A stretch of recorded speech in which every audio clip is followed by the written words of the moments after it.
They continue to troop out in their thousands, some driven by crisis, others by the desire for greener pastures.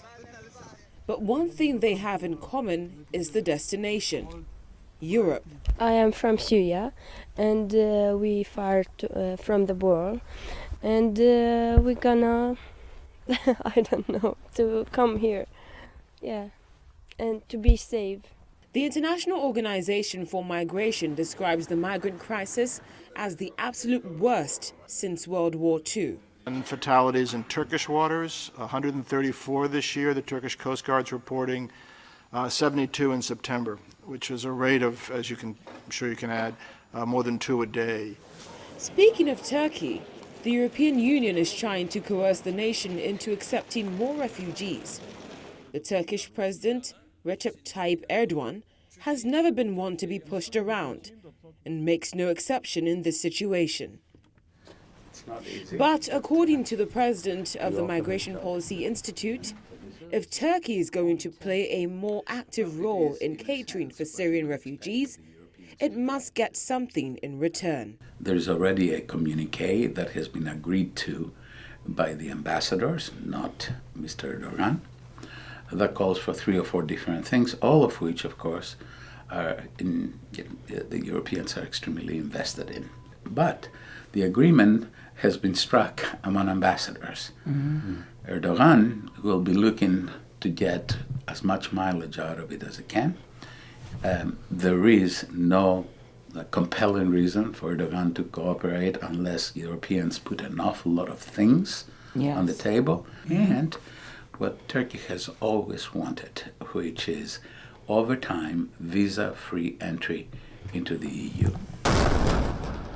The United States has played a significant role in the Syrian crisis, but a minute one in the migrant crisis. Some analysts even accuse the U.S. of contributing to the migrant crisis and are of the opinion that it should do more to clean up the mess. The Atlantic Council agrees to the latter, but not the former. I think that is not true. Mm-hmm. We can make a different argument, if you want, about Iraq, where we were actively engaged. But on Syria, I would say that the U.S. is not the root cause. So I personally wish we would do more in terms of bringing in the Syrians who have suffered so much and who obviously are moving to find freedom and a place to work and a place of peace to bring up their children. The problems caused by the crisis are apparent, and with the escalating crisis in Syria, things could only get worse. But what is the way forward? That it's easy to take people in. The difficult stuff starts with what I call the day after. Okay?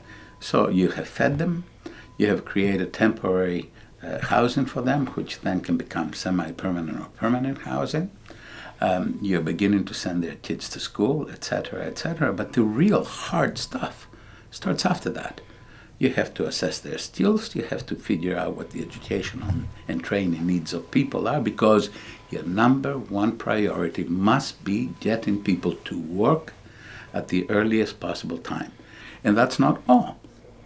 They're going to start thinking, they better have, and negotiating with all sorts of other countries that might also take some refugees in the region. And again, that's going to take a lot of persuasive power and an awful lot of hard talk and money. Now this is what every migrant craves: a clean passport that would grant them entry into EU countries or in the United States. But the truth is, any change in migrant policy, particularly in the United States, is not likely to go down well with either the US Congress or the American people. From Washington, D.C., Cynthia Are, Channels Television News.